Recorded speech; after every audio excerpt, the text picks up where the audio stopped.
Hi guys, so here's the part 2 of the video. Please enjoy.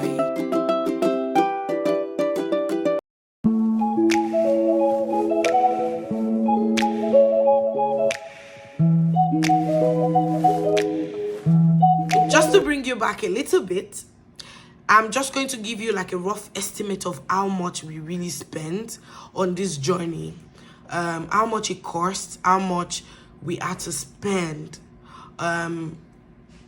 to become a permanent resident of Canada. So the first thing was, I would say that for my own part, my application fee was 499,000.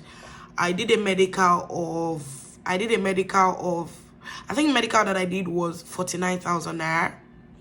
I took a passport. These are all other miscellaneous. I took a passport that cost 3,000 naira. What other thing was it that I did? Police character, as at that time, I paid 5,000 naira for that. That was about 50,000 naira. What other thing did I spend on? I think pretty much that was it for me. And for my husband, he paid 534,000 for his application fee. He paid 49,000 as well for his medical, and he also paid 5,000 as well for his police character. I can't really remember all the sum, but I know that it was almost costing to a tune of let's say 1.5 or more. I don't know the maths, but I'll try and do the maths and put the figure right on top there. But that was how much it cost. This is minus the proof of funds. So let's say that we've spent about 1.5 million on the application package itself. We had another 5 million naira by the side. So tops, everything was around. This was how much we spent in Nigeria. Everything was around 7 million naira in Nigeria, plus POF and also the miscellaneous. Remember, this was in 2021. 2021, thereabouts. This was how much it costs.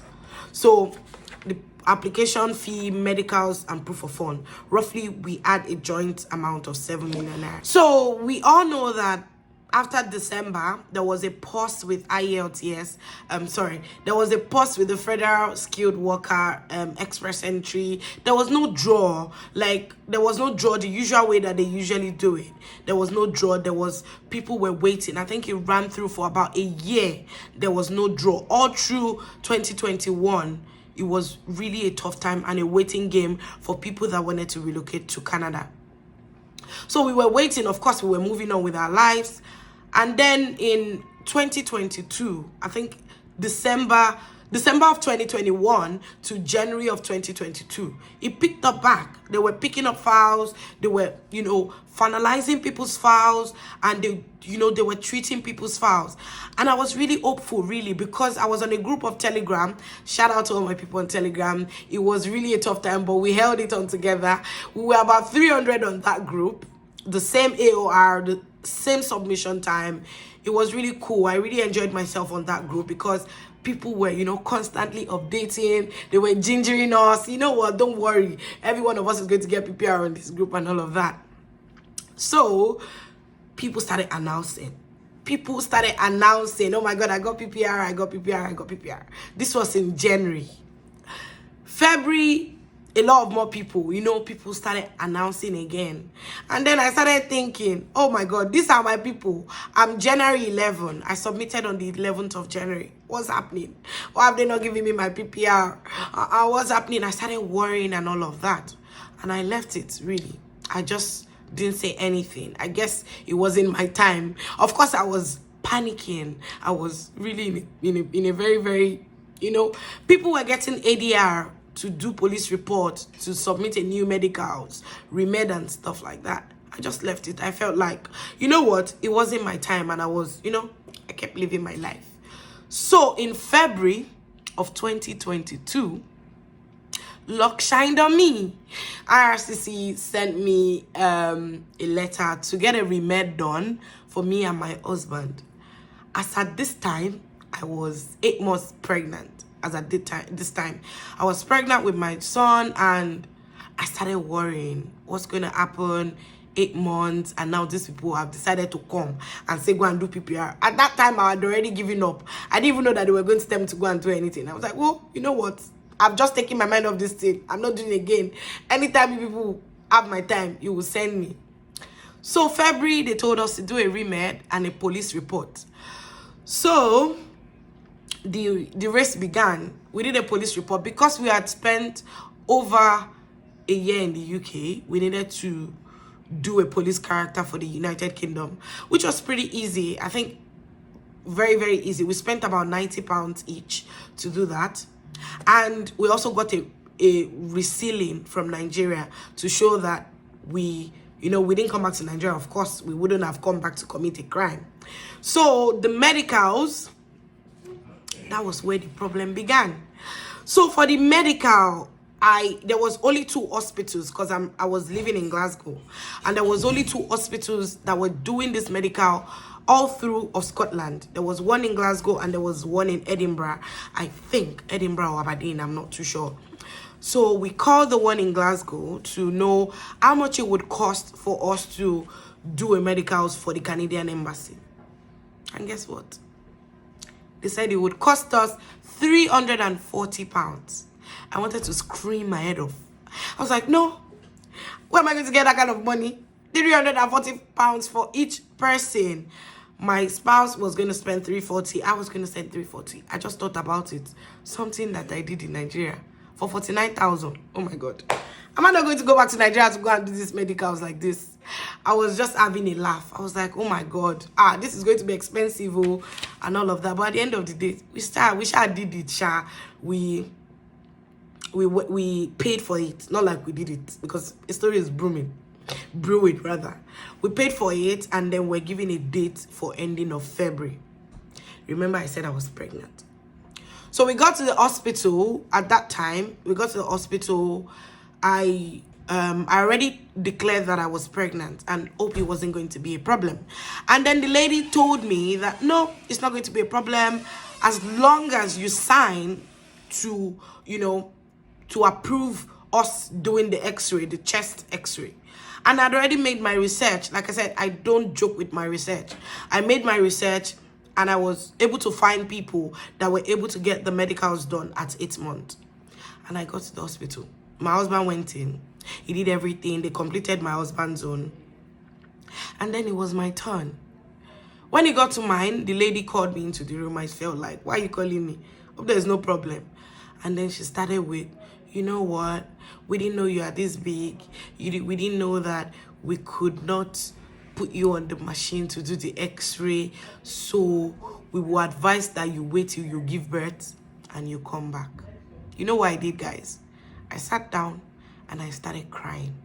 Because I knew the journey. I knew how I have worked to get to where I was. And then you people are telling me that I have to wait for months. I was just crying. The lady was petting me, giving me tissue. I'm so sorry, we cannot do it. You need more tissue. I was looking at her like this. I'm going to sign. I don't mind. Nothing was going to happen to the baby and all of that. I said my baby was far too high for them to do the medicals. So my husband did his own, and I was advised to come back with my son's to get the medicals done. So I left it all through February. March came. April came. April was my due date. And April came. The waiting began. Due dates will not come in time. I say, what's happening? What's going on? What's happening? So I eventually gave birth in April, mid of April. And I took my son in May because I couldn't go immediately. So I took my son in May. I had already called them because I had already paid in full. They didn't collect money from me. But for a newborn, they said my son was going to pay £85. My head wanted to fly out. What do you people want to check on this boy?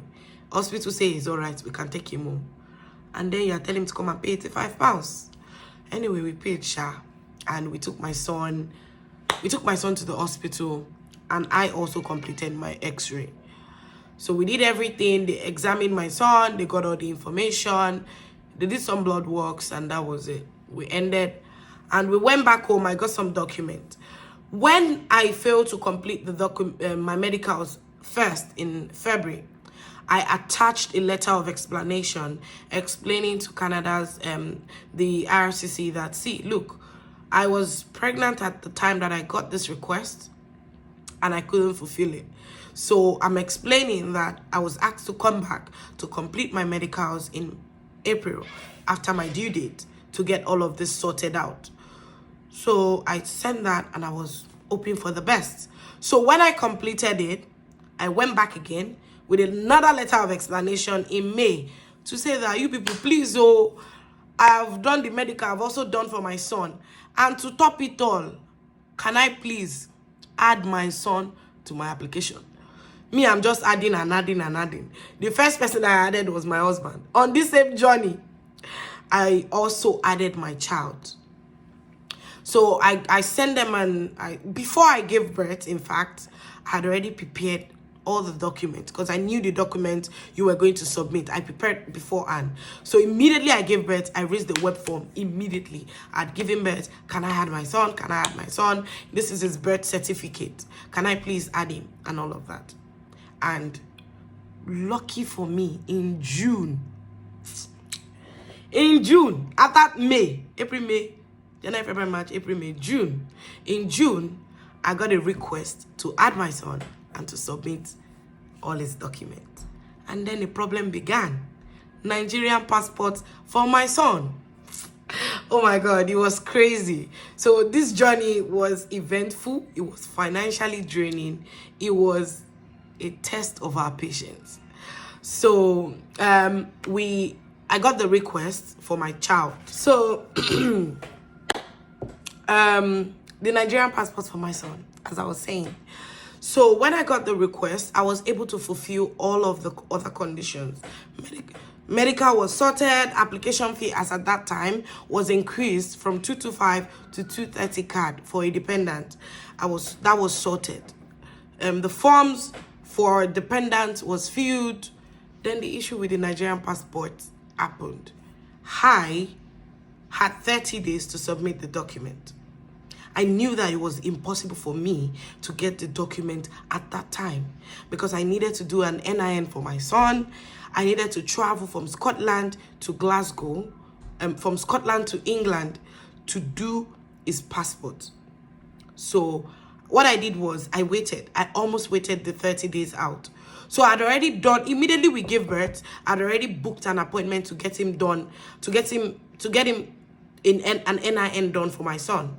So what I did was I traveled down within Scotland. I got his NIN done and I asked the guy, are you sure that this is activated? The guy said, oh, you know what? All of that is sorted. Just take him. They will do the passport and all of that. So we went online. We went on the Nigerian embassy in London. We booked for his passport. And then, we were given a date. In fact, they gave me a date 2 months after. So what I did was I sat on that website. I started looking for dates. Lucky for me, the last attempt that I had to reschedule, I went online and they gave me 2 days to that day. Like, imagine going online and they gave you tomorrow. You're not prepared. You're not nothing. What did I do? In fact, there was no flight. I had to take a coach from Scotland to England with my mom, with my baby. My baby was like 1 month at that time. So we traveled all the way down. I woke up as early as 6 o'clock to travel to Charing Cross. Where's that place?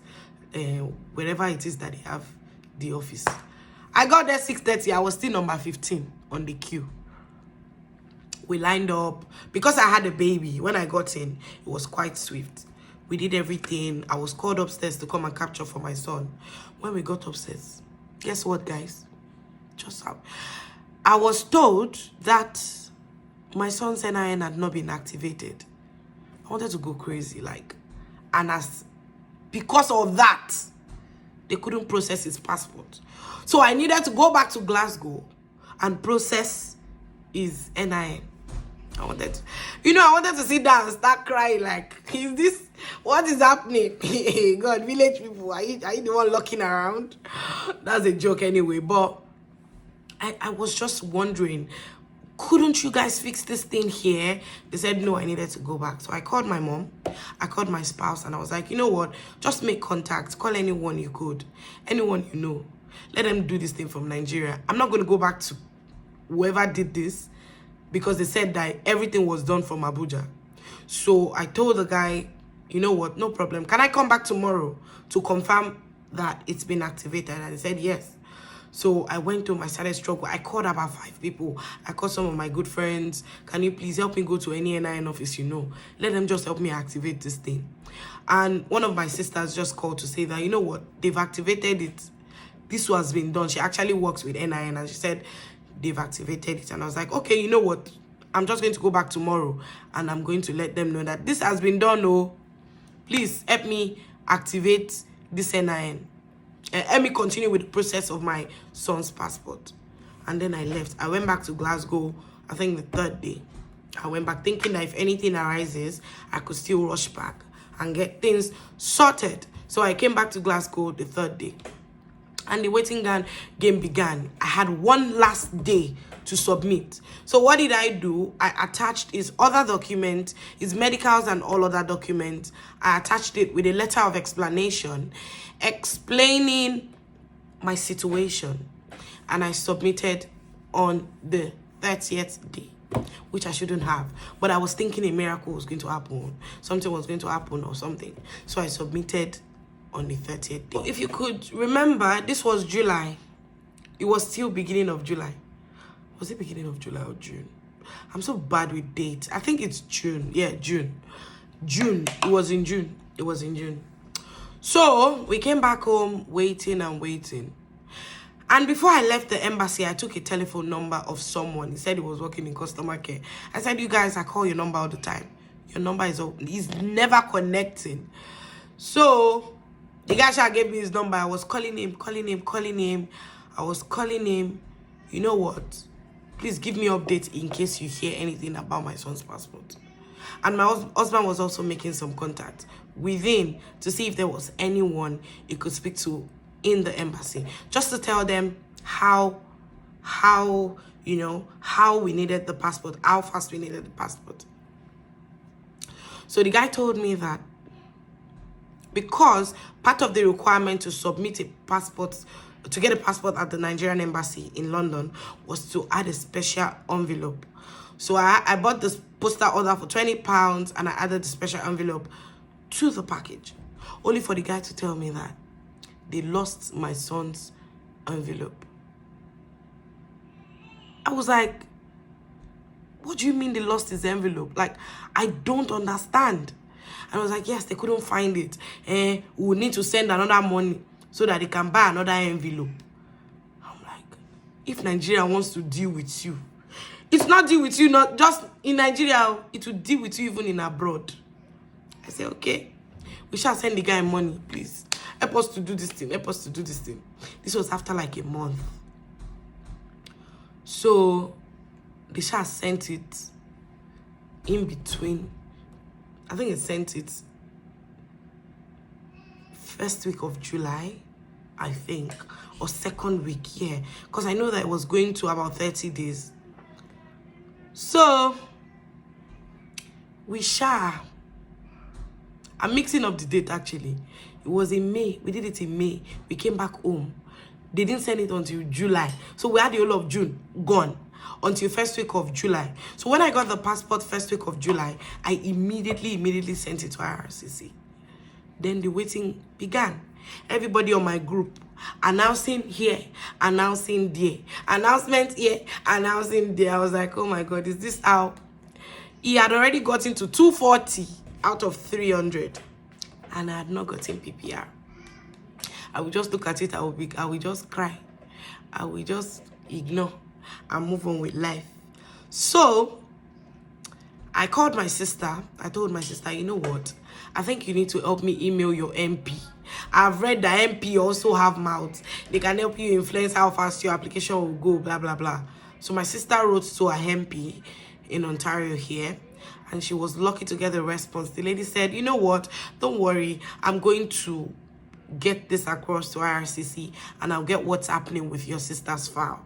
Because ordinarily when you call Accra, they don't give you information. They tell you they don't give any information outside of Canada. So if your file is within Canada, they can tell you where the stage of your file is. But if your file is out of Canada, they cannot tell you the state. So I knew that I couldn't get any information. While this process was going on, I had already ordered 3 GCMS notes. Only 2 came back.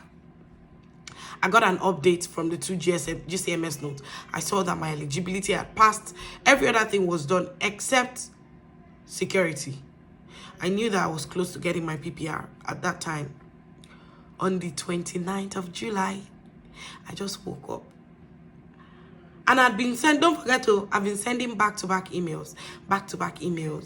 I just woke up on the 29th of July and I saw the good news. The eagle has landed. The PPR passport request was waiting for me to submit my passport, for me, my family. Indeed, I couldn't explain how I felt. You know, when you've been waiting for something, and then it came, you don't know how to express yourself. So then we immediately thought of the next line of action. Where do we send our passport to? We began thinking, where do we send our passport to? Where do we send our passport to? And I made a research as well. As at that time, the London office was, pretty intense. They had lots of application. London was like the only place where all the documents, every single person that wants to stamp for visit or for study or for PR is London. And I felt like, no, I wasn't going to do that. At the same time, I felt like, you know what? I'm in London. Let me just send it to London and see if my own case will be different. I like risking things. I said it from the beginning of my video. Taking risk, you just need to do that. So we gathered the document. We got a new passport, digital photo that we needed to add.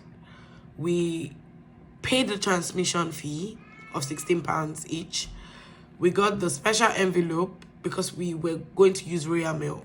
We didn't intend to use DHL. So we got the special envelope from Royal Mail and then we sent to VAC in London. I think all the cost, everything that we did cost us about £250, I think. Yeah, £250. We bought the special envelope, we sent it, we paid for transmission fee, and we also took a passport. The passport, everything cost about £50. So they sent over an email that they've received, I think 3 emails that they've received the document.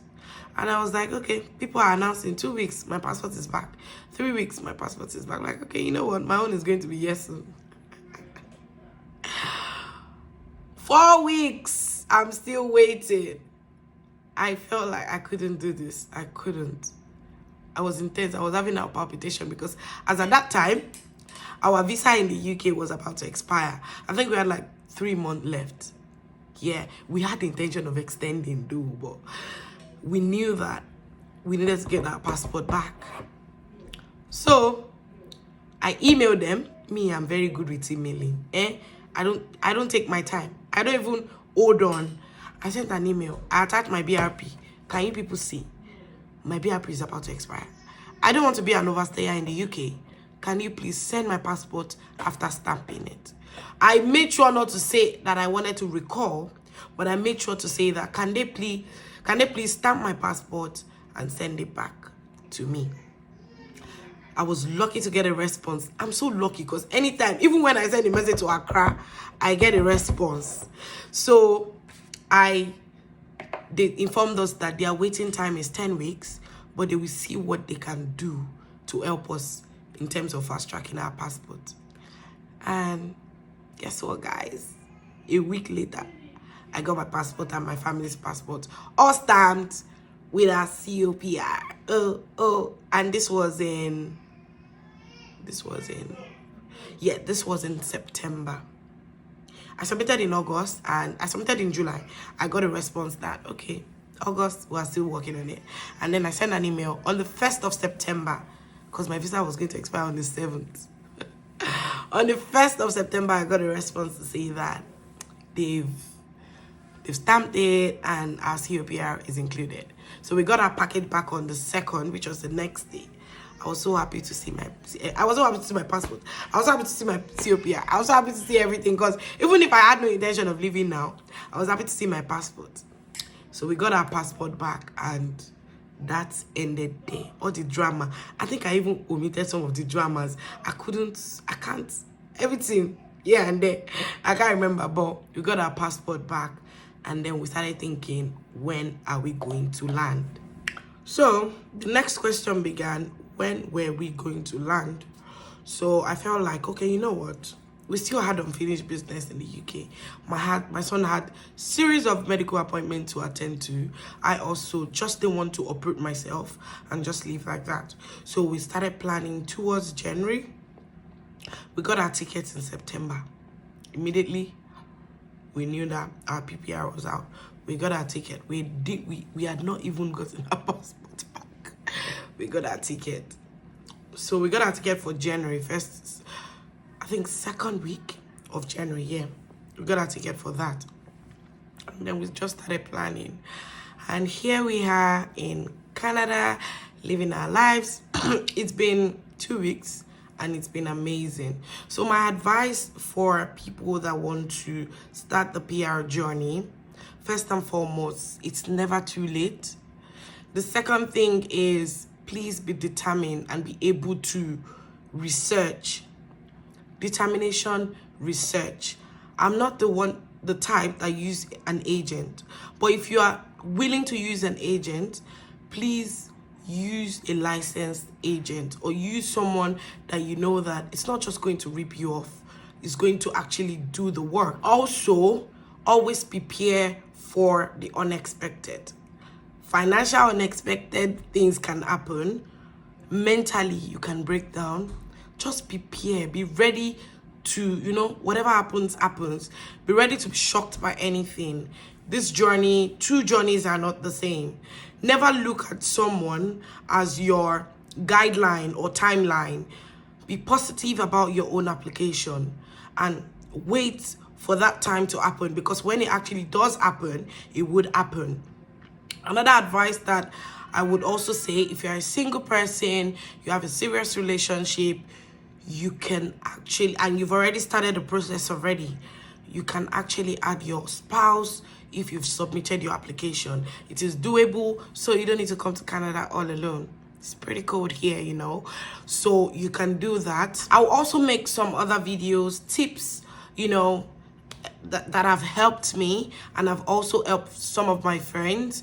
I will also make videos like that. And I'll also say, finally, one last thing.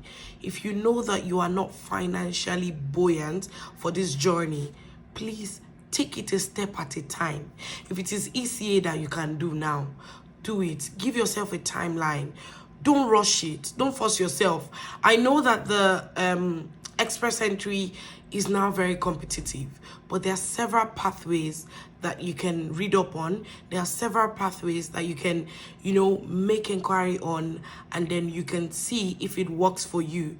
Don't give up. Even if you're 40, you're 45, there's always a way for you when it comes to Canada immigration. Thank you so much, guys, for watching.